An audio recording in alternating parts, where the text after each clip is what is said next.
Hey, welcome to this wicked Wednesday edition of Liquid Lunch on Newsmax TV. Special post-Super Tuesday coverage coming at you, and everything you want to or need to know about what happened last night is going to be talked about on today's edition of Liquid Lunch. But the main thing, the guy who started it all and kick-started Joe Biden's candidacy, James Clyburn, took the stage last night and said it all. Joe Biden in the past 12 hours? No, I have not. No. What will you say to him when you talk to him? Congratulations. I think that he's due to that. Joe Biden is just an incredibly good guy. I've known him for many, many years. I've worked very closely with him during his vice presidency, but even before that. So Clyburn was the guy. He came out at the last minute, the 11th hour in South Carolina. He came out and endorsed Joe Biden full-throated, and the people responded. And since that, Joe Biden has been on a trajectory that basically no one expected. And you may not expect it, but on Women Wednesday, I have a very special co-host and guest co-host today, again, for the second week, Consuelo Vanderbilt Costin. Thank you very much for joining me again. Thank you so much for having me. So we were both up late into the wee hours last night, watching and consuming all the news we could. I'm on the right.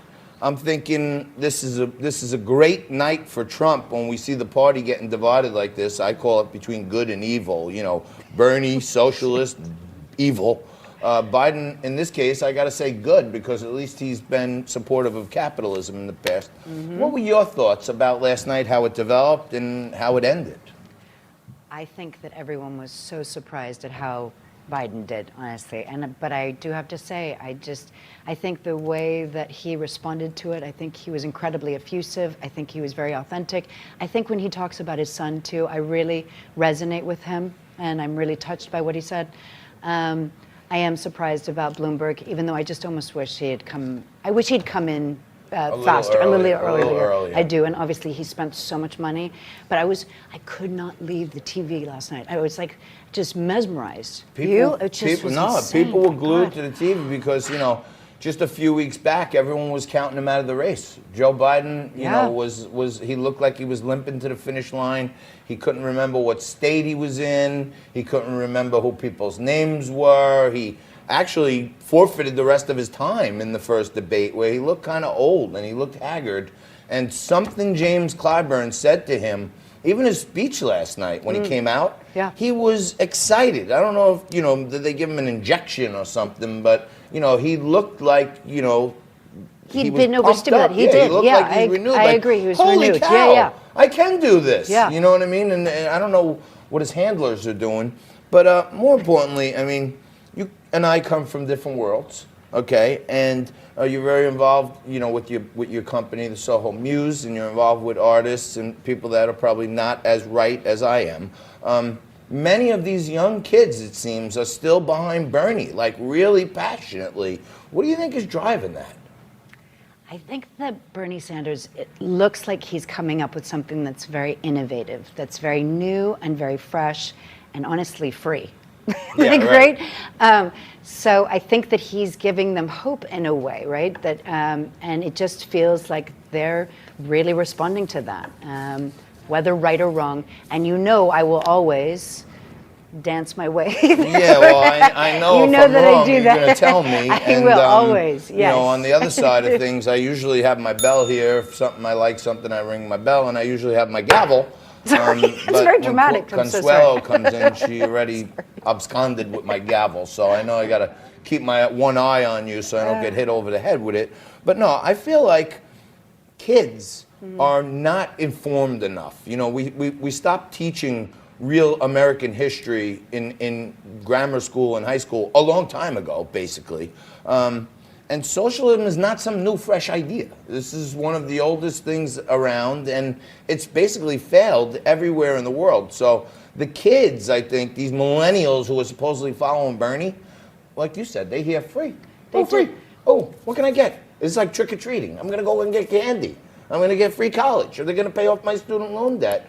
it's like, to me, it's like an instant gratification society these days with the younger kids. What do you think? You're much younger than me too, so she's got everything on this one. No, I do not at all. You know, and I don't know if you actually knew this, but I grew up in England most of my life, from the age of 6 to 15, and then I was signed to a major label there. So national health care was something that we really knew about. So it's an interesting perspective, just obviously having lived there and understanding what that means, and then coming back here and listening to what he's saying. Well, let me ask you this. Yeah. You live there. Yes. You're talking about national health care. Yeah. I have been back and forth to the other side of the pond many times. And Theresa May Yeah. had one of the worst sets of choppers I've ever seen. So, I mean, is that a testament when your political leaders and your upper crust has really bad dental? What does that say about nationalized health care? No, I'm serious. You know what I mean? I'm sure you saw it. You know. Yes, you know, I. No, I mean that's when I look at things, I think Yeah, that. that's Like, you know, literal, yes. if that's an example of what we should be going for, then you know maybe we should flash some pictures of Theresa May at the Bernie Sanders thing, so the kids can say, "Oh my God, I may look like her one day." I do have to say to you, as I said, I was there at the ages of 6 and 7, and I had an amazing orthodontist.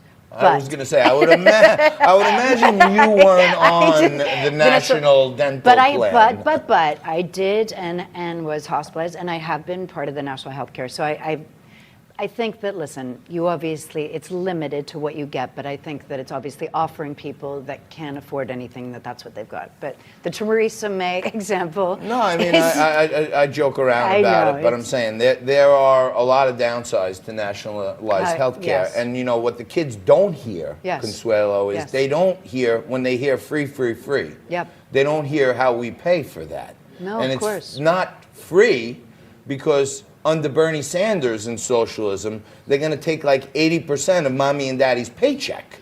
So although we're getting lesser health care and the government decides, you know, who gets the health care, there's rationing involved, but mom and dad are taking home 20 cents for every dollar they earn. So it's not really free. I'd rather have more money in my pocket and I decide. And America was founded on principles of, you know, greatness, where the people that can't care for themselves, we need to be there for them. We need to have a safety net, and those people need to be taken care of more than anything. That's part of our American greatness. Culture. But I'm with you. I don't think everyone, Bernie says it's a birthright to have free health care. And I don't remember seeing that anywhere in my birth certificate or anything where it says you have a birthright to free health care. So it's kind of like, I feel like Bernie's selling them a bill vision of and a bill of dream goods. that's not at And all at least Joe Biden, viable. he's establishment here in New York. Yes. On Women Wednesday, we highlight women in business, women in politics, women in the arts, women in philanthropy. We have Zen Sam's coming up a little later on. She's a model and an actress. She's going to be talking to us about what Bernie's woman appeal is.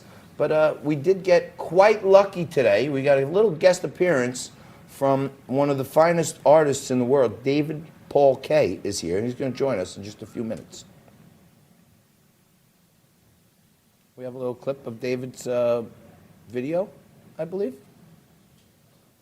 So David Paul Kaye is here for the Armory event, right? Yes. So it's part of Soho Muse and everything else. And the he Armory did this- actually does about 178 exhibitions from 31 countries, Right. which is so amazing. And it starts tomorrow and it goes until the 8th. Yep. And David's story, like, you are going to love this, because he was actually a DJ before he became this extraordinary muralist. And the thing that was really intriguing to me that I want to hear his point of view on is he grew up in Russia under a communist regime, and he escaped Russia. And I really want to hear what the differences are for all the kids out there who are thinking about Bernie Sanders. His perspective, I think, will be really important. And he did an amazing partnership with Mont Blanc. Take a look at this, and David's going to join us in just a few seconds.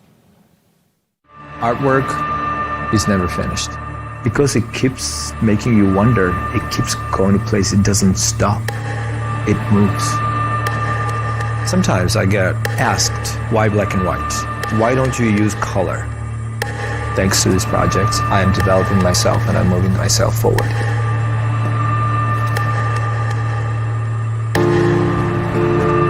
name is David Paul Kaye, and I'm a visual artist living and working in New York City. What a better way to put your wish out there in the universe than actually writing it on the surface and making it part of the artwork.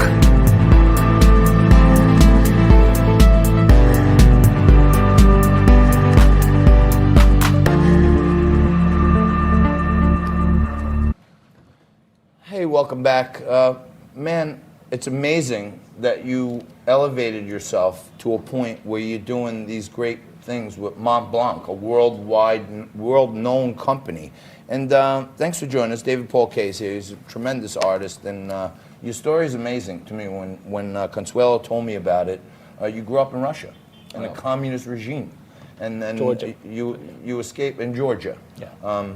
I call it all Russia. Yeah, well, you know, it's not the first time. But, communist regime, Yeah. right? Yes. And you got out of there, you escaped there, and you come to America, and you had a great career before that you were building on your own. But talk to the people out there who are considering Bernie Sanders. How much has your life changed when you got out of a communist regime and got to America? First of all, thanks for having me. It's an honor. And it's kind of hard to sort of divert yourself and stay away from politics, because growing up, I was born while it was still the Soviet Union. While I was growing up, it's just I remember myself, my sort of first memories was the time when the whole union was collapsing. And left to right, all I could hear from the morning to the end, it was politics, politics, politics. It was always polarized. And it really hurts me that after so many years, I'm in my 30s now, and I'm in America, where actually when I first came here, this is something to highlight and to point out. My first introduction to the United States was through a program that was financed by the US government when I was one of the exchange students.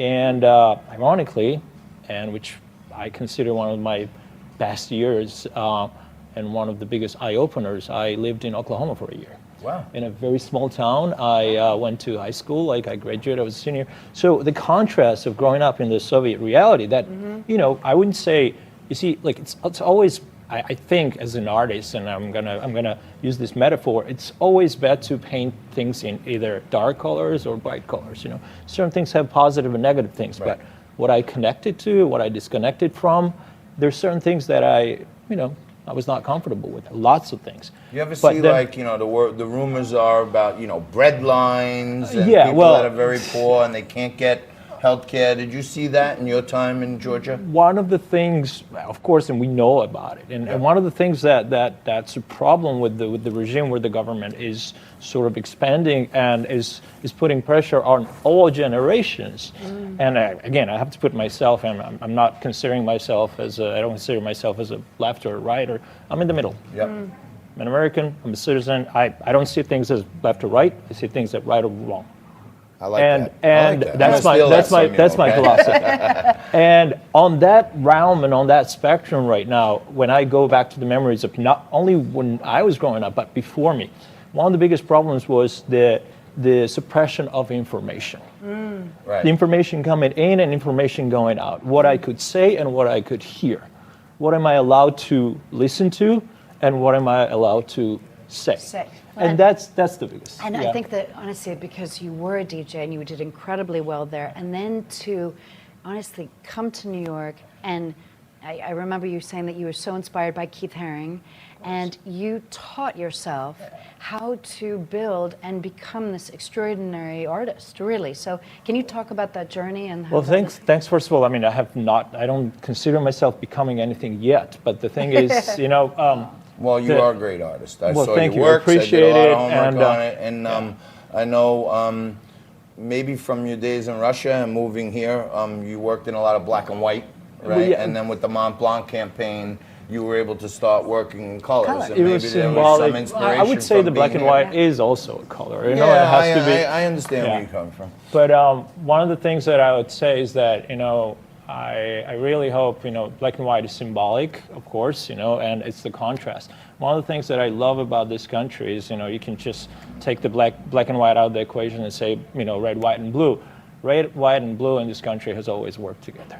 Doesn't matter how love diverse that. we are. Doesn't matter how different we are. I'm ringing the we bell on coexist. that one. You know? Thank you. Give me five. Thank you. That's amazing. Thank you. You know, all types of political people come together on Liquid Lunch. Of course, they don't have the exact same political views as us, and you put it as good as anyone on the show. I want to thank you very much for being here. Thanks for He's going to having be in New York for a few days. It's one of the biggest exhibits here. It's the Armory Show. It's the 5th to the 8th, right? Yes, it is. And we got to have you back. You got to draw a mural for us or something in the studio. All right, you got it. We're going to take a quick break. Coming back right after this with Bob Fish. He's the author of the book Fish Tales, The Making of a Millennial Baby Boomer.